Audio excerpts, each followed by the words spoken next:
Hello everyone and welcome to Fiction Friday. Today we have episode 7 of The Lightning. I hope you enjoy it.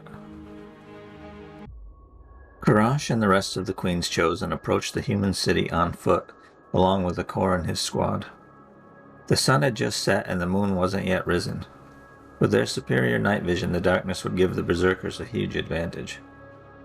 Despite Sakar's assertions that they needed no advantage against a bunch of feeble humans, Karash intended to take no unnecessary chances. He would not fail his queen, nor would he let Sakar's arrogance doom the mission. The walls surrounding the city wouldn't prove an obstacle worth mentioning, but the guards patrolling it might sound the alarm. The real test would be bypassing the sorcerers flying through the sky overhead. If Karash and the others simply flew in, they'd be certain to notice. A little stealth would be necessary until the Berserkers dispersed throughout the city. "We are ready at your command, Karash," Akor said. Akor was a leader of great skill and wisdom. Karash would have preferred him instead of Sakar for the primary mission.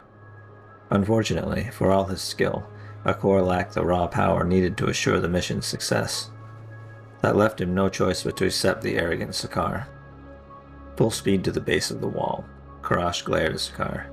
"Do not use the Queen's gift until we reach the palace. By then it will be too late for the sorcerers to react." Sakar sneered. "As you command, Karash." "Do not vex me, pup.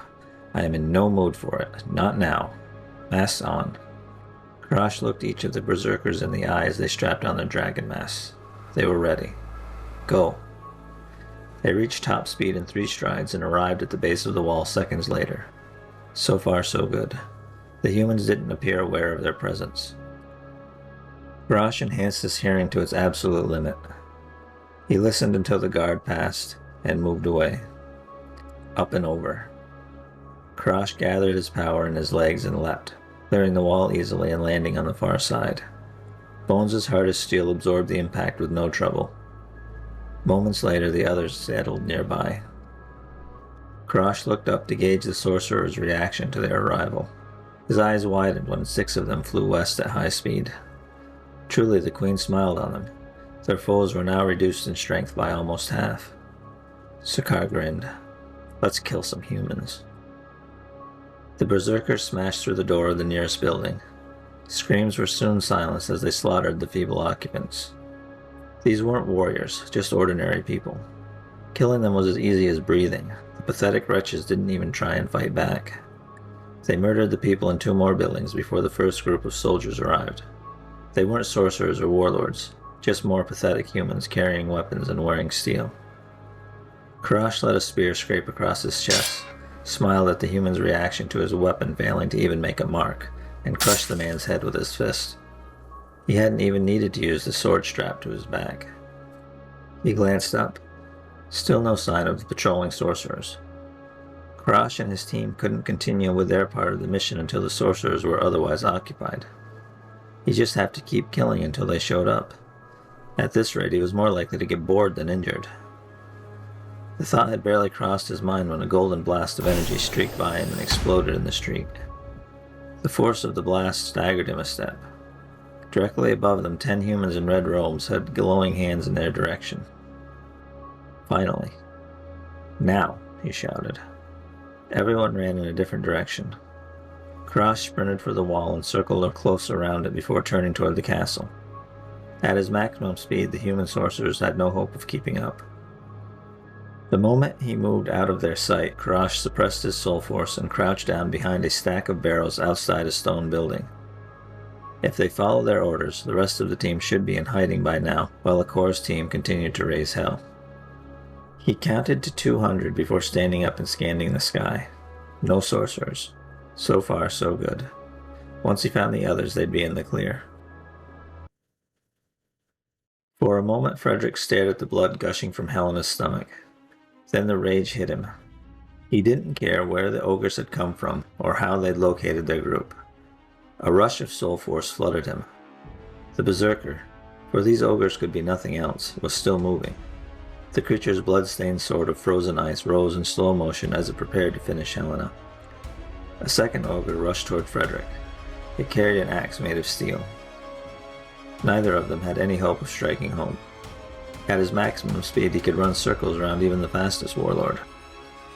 Frederick leapt out of his chair, drew his sword, and severed the wrists of the ogre attacking Helena. Its ice sword floated away. Blood oozed out like molasses. He reversed his stroke. The ogre's head drifted off in the opposite direction. Before it hit the inn floor, he'd stabbed the second berserker through the heart. Frederick appeared at normal speed beside Helena.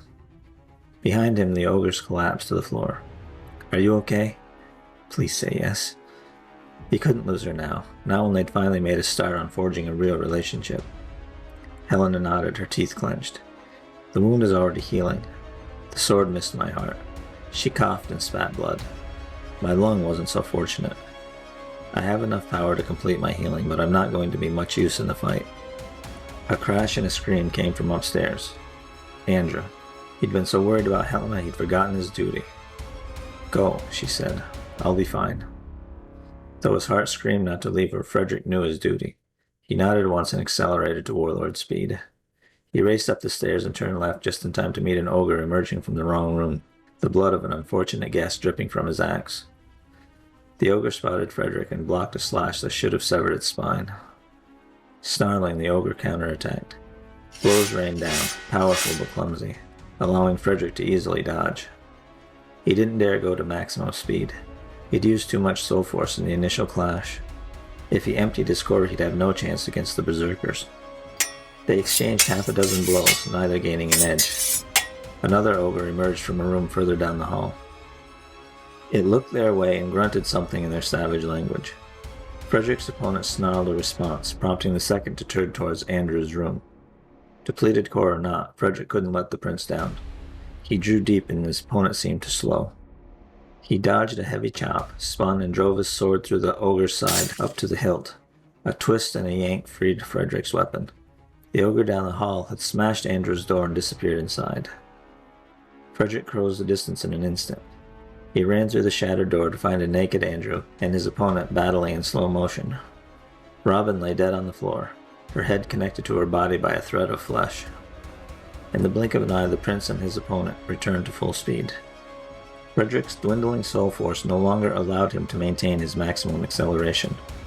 A little help, Andrew shouted as a powerful blow sent him sprawling across the bed. Frederick rushed to engage the ogre before it landed a finishing blow. Steel met ice as they traded rapid-fire strikes. Each blow sent vibrations up Frederick's arms. This ogre was much stronger than the ones he'd faced.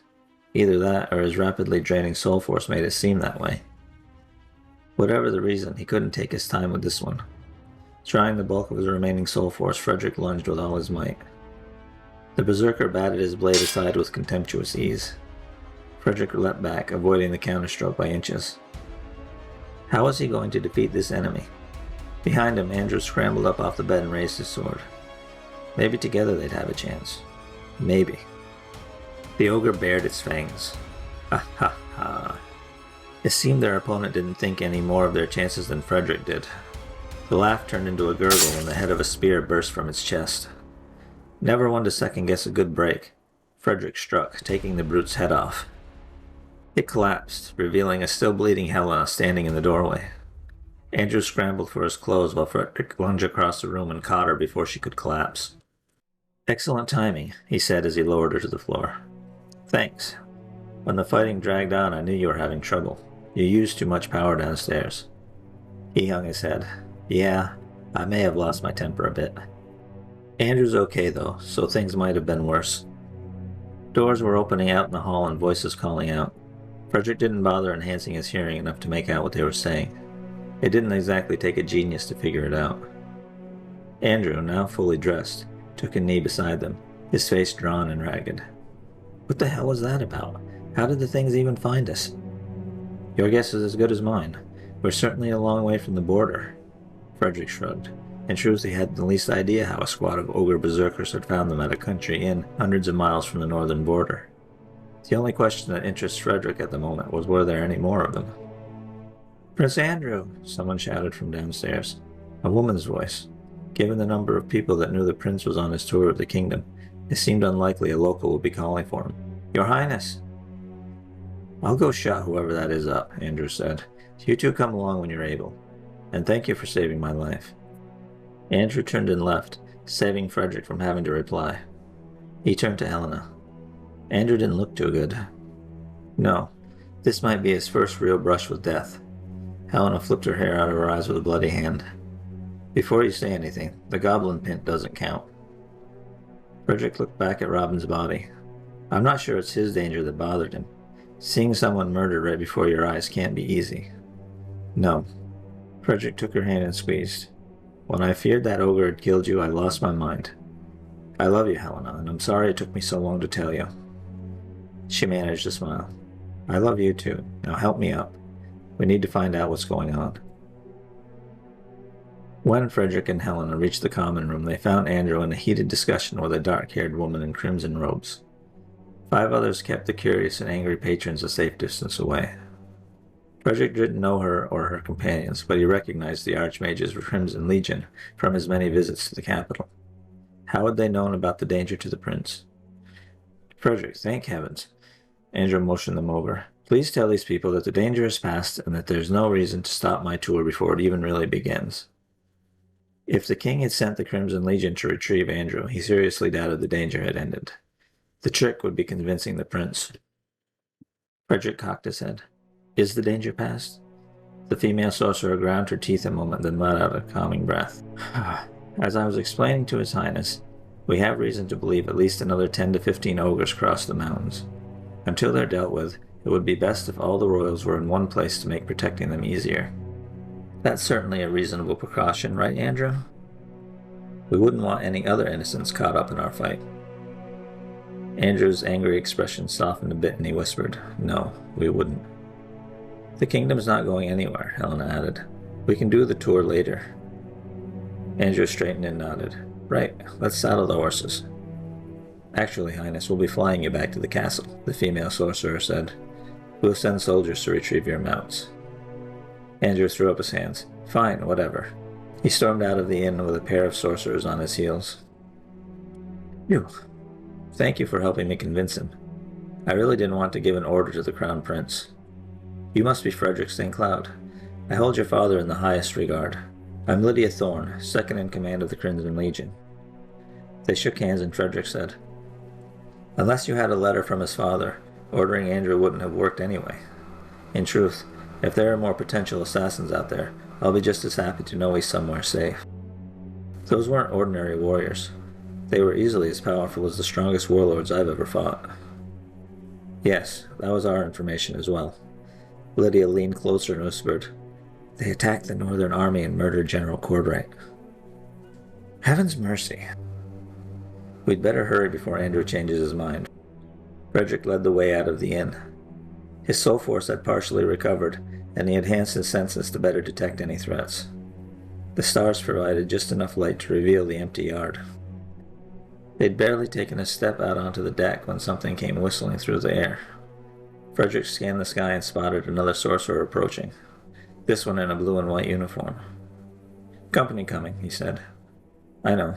Power crackle around Lydia's hands. Where exactly? North, northeast, in the air. Whoever it is, they're human, and they're dressed in the uniform of the Northern Army. Lydia relaxed a fraction. What's happened now?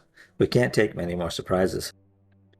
A bronze-skinned man, his black hair tied back in a tail, landed and bowed to the assembled group. Lan Shen, assigned to the Northern Army. I was on my way to report to the Archmage when I sensed your power. Is everything okay?